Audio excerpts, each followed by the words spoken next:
அதாவது ஒரு இட்லிய 9 பீஸா கட் பண்ணணும். போடு தேவையான அளவுக்கு எண்ணெய் ஊத்திக்கணும். இந்த இட்லியை போட்டு பொரிச்சு எடுக்க போறோம். 4 ஸ்பூன் எண்ணெய், 1/2 ஸ்பூன் கடுகு, 1/2 ஸ்பூன் சீரகம், நறுக்குன்னு ஒரு பச்சை மிளகாய் போட்டு நல்லா வதக்கணும். கொஞ்சோண்டு கருவேப்பிலைய போட்டு நறுக்கி வச்சிருக்க பெரிய வெங்காயத்தை போட்டு நல்லா கிண்டணும்.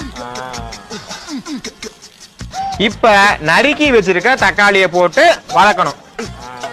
இது கூட நமக்கு தேவையான அளவு கொஞ்சம் மஞ்சப்பொடி, கொஞ்சம் மிளகாய் பொடி, கொஞ்சம் தனியாத்தூள், கொஞ்சம் சோயா சாஸ் இதெல்லாம் போட்டு இப்படி நல்லா வதக்கி விட்டுக்கணும். அந்த பொரிச்ச இட்லி இருக்கு பாத்தீங்களா, அதை தூக்கி போட்டு பெரட்டி எடுத்துட்டோம்னா வேலை முடிஞ்சு.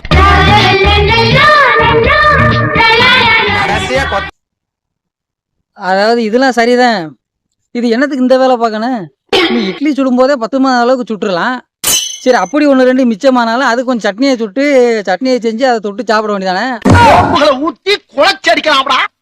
நீ எதுக்கு செஞ்சு அதை மிச்சமாகி அதை 9 வெட்டி அதுக்கப்புறம் அதுக்கு நீ எண்ணெய், கருவேப்பிலை, கொத்தமல்லி எல்லாம் போட்டு அப்புறம் அதை வேற எண்ணெயில வதக்கி இது பண்ணி எதுக்கு நீ இம்புட்டு வேலை செய்யற? ஆத்து நிறைய தண்ணி போனாலும் நாய் நக்கித்தான் குடிக்கும். நீ ஒழுங்கா இட்லி செய்யும் போதே 10 அளவுக்கு செஞ்சுட்டு வெட்டிருந்தீங்கன்னா இப்ப இந்த தேவையில்லாத வேலை தேவையில்லையில. அதை பத்தி கேட்க நீங்க ஸ்டேட் கவர்மெண்டா சென்ட்ரல் கவர்மெண்டா? சரிம்மா, சுட்டுட்டா மிஞ்சிருச்சு. நீ மிஞ்சினது என்ன பண்ணணும்? அதுக்கு ஒரு சட்னியோ இல்லை தக்காளி சட்னியோ செஞ்சு 4 இட்லியை நான் தொட்டு தின்றுருந்தீங்கன்னா இவ்வளவு வேலை எதுக்கு? ஒரு கறி குழம்பு வச்சிருக்கலாம் நீ இப்போ எல்லாம் செஞ்சதுக்கு. கரெக்டு தான், புரியுது. உப்புமா கேள்விப்பட்டிருக்கேன், இது என்ன பக்கோடா மாதிரி வளர்த்தி வர திங்கிற. அதனால இது ஒரு சொல்றதுக்காக ஒரு சொல்லலாம். ஆனா நம்ம என்ன செய்யணும்னா மிச்சம் வராம தான் நம்ம சமைக்கணும். அப்படி மிச்சம் வந்துட்டா அதை நம்ம சாப்பிடலாம். இட்லியை வெட்டி பொரிச்சு திங்கும் போது நல்லா இருக்க போறது. நீ மிஞ்சினவன்னா கொஞ்ச நேரம் கழிச்சு அதை நீ மறுபடியும் இட்லியாவே சாப்பிடுறத நல்லா தானே இருக்கு. என்ன இவ்வளவு விஷயத்த சொல்றீங்களே, யாருன்னு நீங்க? அதை பிசைஞ்சு புட்டு மாதிரி கூட சாப்பிடலாம். ஸோ இது எல்லாரும் சாப்பாடை இப்போ இந்த வெள்ளத்துலாம் சாப்பாடு இல்லாமல் நிறைய பேர் கஷ்டப்படுறாங்க. அந்த மாதிரி டயத்துலலாம் அவங்க இந்த மாதிரி இட்லியை வெட்டி போட்டு அதை போட்டு பெரட்டி எண்ணெயில் போட்டு வதக்கி கருவேப்பிலை, கொத்தமல்லி போட்டு சாப்பிடலாம் சாதியம் கிடையாது. அது என்ன பழைய குழம்புலையே 2 தொட்டு திண்டினா முடிஞ்சு போயிருச்சு. நக்கல்யா அவனுக்கு.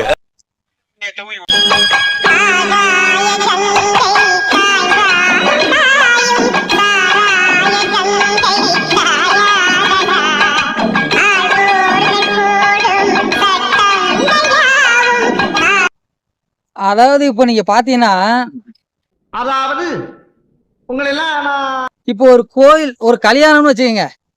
ஒரு கல்யாணத்துக்கு 10 மணிக்கு தாலி கட்டினா 10 மணிக்கு ஒரு போய் கரெக்டா போக மாட்டான். ஏறா சாப்பிடும்போது போய்க்கிறோம், சாப்பாடு போடும்போது கரெக்டா நேரத்துக்கு போக மாட்டான். சில நேரம் சாப்பாடு ஏத்துக்கு போவேன், சாப்பிட்டு மொய் ஏற்றிட்டு வந்துடுவேன். தாலி கட்டுறதை பார்க்கணும்னு அந்த அளவுக்கு ஆர்வமாக போக மாட்டான். ஒரு கோயிலுக்கே பாருங்களேன், பாரி தூக்கும்போது ஒரு பூ இறங்கும் போது போவேன்னு கரெக்டாக நேரத்துக்கு போக மாட்டான். அந்த ஆர்கெஸ்ட்ரா அந்த மாதிரி வைக்கும் போதே போவேன், மித்தபடி அந்த நேரத்துக்கு கரெக்டாக போக மாட்டாங்க. பாத்தியாடி, இதுக்கு தான் அப்பவே கள்ளிப்பால் ஊற்ற சொன்னேன். ஆனால் எதுக்குமே அவங்க கரெக்டாக நேரத்தில் போக மாட்டாங்க. ஆனால் அந்த ஒயின் ஷாப் மட்டும் கரெக்டாக 12 மணிக்கு திறக்கிறாங்கன்னா 11:30 போய் அங்கே உட்காந்துருவாங்க. ஏன்னா வருஷம் மிஸ் ஆகி போயிடும். இனிமேல எங்களால பொறுத்துக்கிட்டு இருக்க முடியாது. யாரும் உணர்ச்சி வசப்படாதீங்க. மாணிக்கம், அதாவது அன்னதானம் கொடுக்கும்போது கூட இடத்துக்கு போக நினைக்க மாட்டாங்க. இது கரெக்டாக 11:30 போய் வாசலில் உட்காந்துருவாங்க. எங்கடா இன்னும் காணா, டக்குன்னு வர்றாங்க இல்லையா அப்படின்னு வாசலில் உட்காந்துருவாங்க. ஃபர்ஸ்ட் ஆளை வாங்கி ஃபர்ஸ்ட் ஆளை அடிச்சுட்டு லாஸ்ட் ஆளை தான் வீட்டுக்கு போவாங்க. பார்த்தாலே தெரிகிறது. ஸோ அதனால ஒயின் ஷாப்பு நல்ல வேலை 12 மணி, கொஞ்சம் 10 மணி ஆளாக இருந்தால் காலையிலே போய் உட்காந்துருப்பாங்க. ஸோ அதாவது எந்தெந்த விஷயங்களுக்கு சீக்கிரம் போகணுமோ நம்ம அந்தந்த விஷயங்களுக்கு சீக்கிரம் போயிடணும். அந்த மாதிரி யாரும் போகிறது கிடையாது. அதனால் ஒவ்வொரு கல்யாணத்துலேயும் ஒவ்வொரு கோட்ரு ஃப்ரீயாக தரம்னா போயிடுவாங்க. தாலி கட்டு என்ன பொண்ணு மாப்பிள்ளை அலங்காரம் பண்ணுவாங்களே, அப்பவே போயிடுவாங்க மறுநாள்.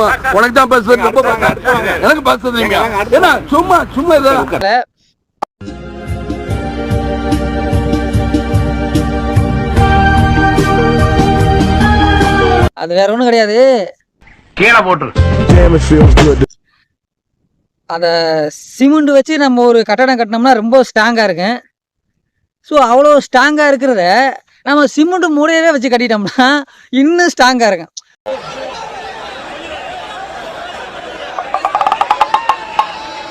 மிச்சமான சிமெண்ட்டை வச்சு மிச்சமாக சிமெண்ட் மிஞ்சிருச்சுன்னா அதை வச்சு சைடில் ஏதாவது ஒரு சின்ன திண்டு மாதிரி இப்பெல்லாம் கட்டுவாங்க, வீட்டில் கேள்விப்பட்டிருப்போம். இவங்க மிச்சமான சிமெண்ட் முறையை வச்சே கட்டிட்டாங்க.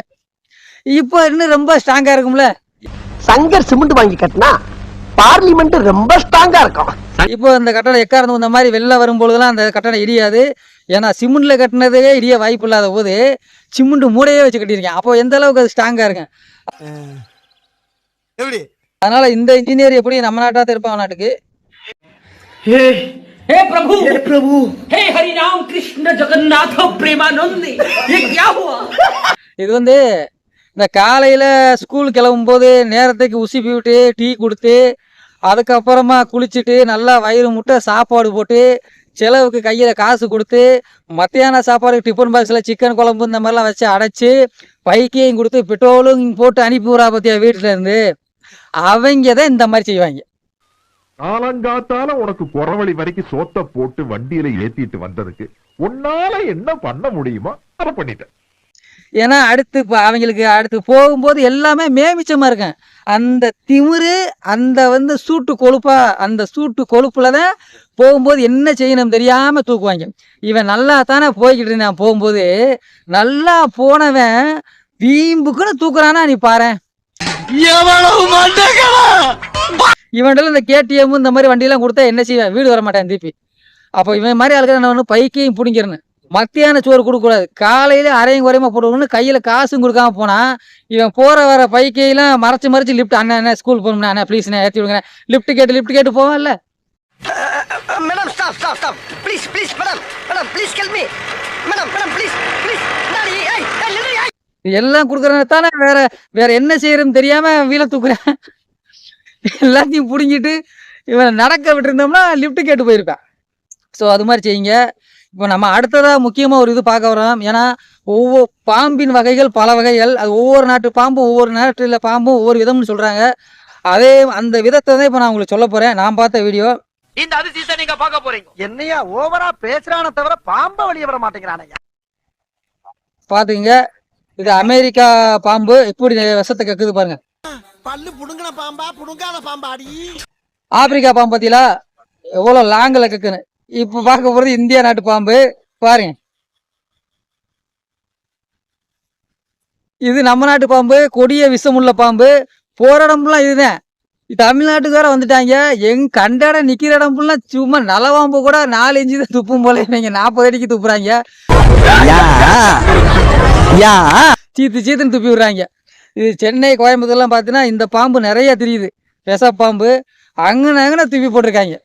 அந்த விஷப்பாம்பு கூட தரையில பட்டதுக்கப்புறம் காலில் மிச்சா கூட ஒன்றும் ஆகாது. இவங்க துப்பி இருக்கிறத காலில் மிதிச்சா பல விஷயங்கள் வந்துச்சு அது நம்மளுக்கு.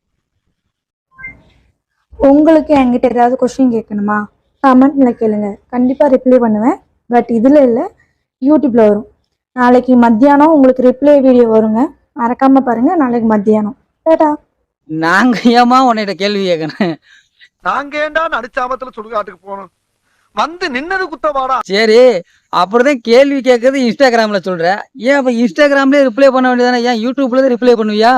இப்போ நான் உன்னிட்ட இன்ஸ்டாகிராம்ல கேள்வி கேட்டு நீ யூடியூப்ல ரிப்ளை பண்ணுவேன். நியாயமா நியாயமா அப்போ நான் இங்கே எல்லாரும் யூடியூப்ல சேனலை தேடிங்க பாரு, இதில் கமெண்ட்ல போட்டிருக்காங்க பாரு, எல்லாரும் உங்கள் யூடியூப் சேனல் என்ன, உங்கள் யூடியூப் சேனல் என்ன, இதைத்தான் கேட்டிருக்காங்க. இப்போ ஏதோ இருந்திருக்க ஒரு முக்கியமான கலெக்டர் எக்ஸாம் கூடிய கொஸ்டின்ஸ்லாம் இருக்கு, அதை இந்த சேனலில் யூடியூப்ல இருக்க போய் பாருங்கன்னு சொன்னா ஒரு பைய பார்க்க மாட்டேன், தள்ளி விட்டு போயிடுவேன். இந்த புள்ள யூடியூப் சேனல் கூட என்னன்னு சொல்லலை, நீங்கள் ஏதாவது கேள்வி கேளுங்க, நான் அதில் ரிப்ளை பண்ணுறேன்னு சொன்ன உடனே ஆளாலும் கேட்குறாங்க பாரு, உங்கள் சேனல் என்ன, சேனல் பேர் சொல்லுங்க அப்படின்னு. அதில் ஒருத்தர் ரிப்ளை கேட்டிருக்கான் பாரு, ஏதாவது நீ கேள்வி கேளுங்கன்னு சொன்ன உடனே நைட்டுக்கு வர்றியான்னு ஒருத்தன் கேட்டிருக்கேன். போறியா, சி இது தேவையா உனக்கு?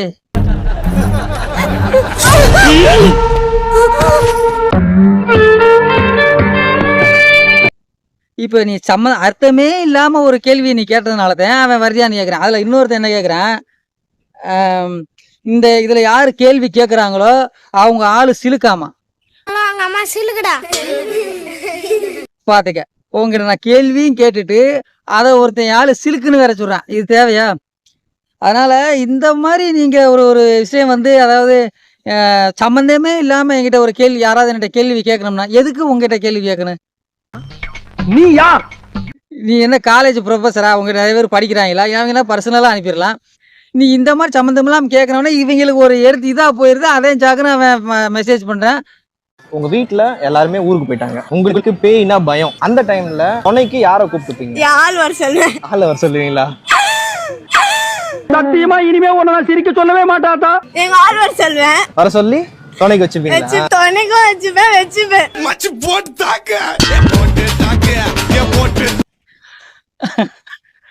அது அது வந்து அது துணைக்கும் வச்சுக்குமாமா, அப்புறம் ஒரு வச்சுக்குமாமா. அது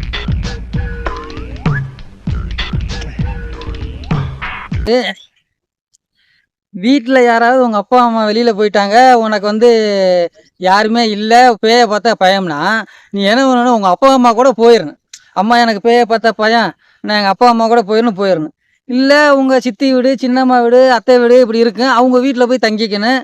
உண்மை. இல்லைன்னா நீ என்ன பண்ணணும்னா சரி நான் அட்ஜஸ்ட் பண்ணி படுத்துக்கிறமான்னு படுத்துக்கணும்.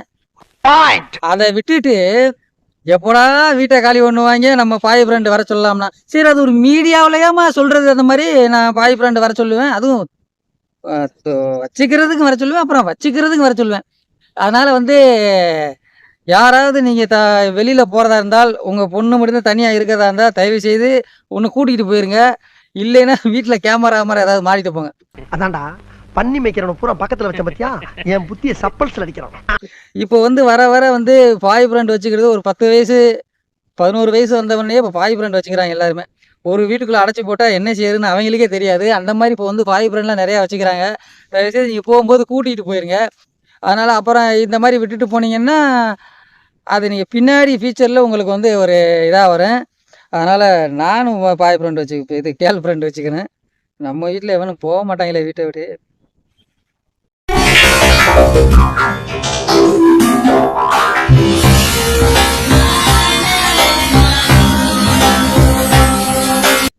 இப்போ நீங்க பாத்தீங்கன்னா இப்போ பாரு, இந்த பொண்ணு ஸ்டேரிங்க பிடிக்கல, அந்த பொண்ணு ஒழுங்கா உட்காரல, ரெண்டும் கட்டி பிடிச்சிட்டு வராங்க. ஸோ இந்த மாதிரி வீடியோலாம் எல்லாரும் பார்க்கதான் செய்கிறாங்க. ஆனால் இவங்களுக்கெல்லாம் எந்த ஒரு இதுவுமே சொல்கிறாங்கல்ல. பசங்க மட்டும் மின்னியில் தூக்குனா உள்ளதுக்கு வச்சுறாங்க, வேகமாக ஓடுனா உள்ளதுக்கு வச்சுறாங்க.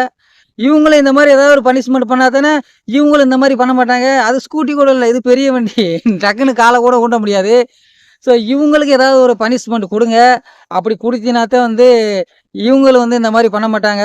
பாரு இவங்கெல்லாம் எவ்வளோ ஜாலியாக போகிறாங்க. எனக்கு தெரிஞ்சு எத்தனையோ லேடிஸ் ஓட்டுறாங்க, அந்த மாதிரி எதுவும் சொல்லி கழிவுபட்டதில்லை. சரி எல்லாரும் அப்படி ஓட்ட மாட்டாங்க, ஒரு சில பேர் அப்படி பண்ணுறாங்க. அவங்களுக்கு நீங்கள் பனிஷ்மெண்ட் கொடுக்கலாம். हे प्रभु, हे प्रभु, हे हरि राम कृष्ण जगन्नाथ प्रेमानंद, ये क्या हुआ? இப்போ எவ்வளவோ டெக்னாலஜி வளர்ந்து இப்போ கலவை மிஷின் வந்துருச்சு. ஒரு பெரிய லாரியில் ஒரு கலவை அதிலே கலந்து அதே ஸ்பாட்லேயே போய் கொட்டிடுறாங்க. இன்னும் இந்த சின்ன கலவை மிஷினும் வந்துருச்சு, அதிலையும் கலந்து கொட்டுறாங்க. ஆனால் இவங்க இன்னும் ஆதி காலத்தில் கூட அந்த மாதிரி இருந்திருக்க மாட்டாங்க போல். இந்த கலவை சல்லி சிமுண்டு தண்ணியெல்லாம் ஊற்றி மாடை வச்சு அவன் கலவை கலக்கிறாங்க. மாட்டு வேண்டியது உழுகுவோம்ல, அதை வச்சு இன்னும் எந்த லெவலில் இருக்காங்க பாருங்க. ஏன்னா மாடு வந்து உழுகிறதுக்கு அப்புறம் இந்த வைக்கெல்லாம் போட்டு புனையடிப்பாங்க, இதுக்கு தானே எத்தனை நாளாக யூஸ் பண்ணிட்டு இருந்தாங்க. நீங்கள் என்னடா கலவை கலைக்கிறதுக்கு நீ விட்டால் கல் ஏற்றுறதுக்கு கொத்தனார் வேலைக்கு எல்லாத்துக்குமே மாடை யூஸ் பண்ணுவாங்க போலையடா.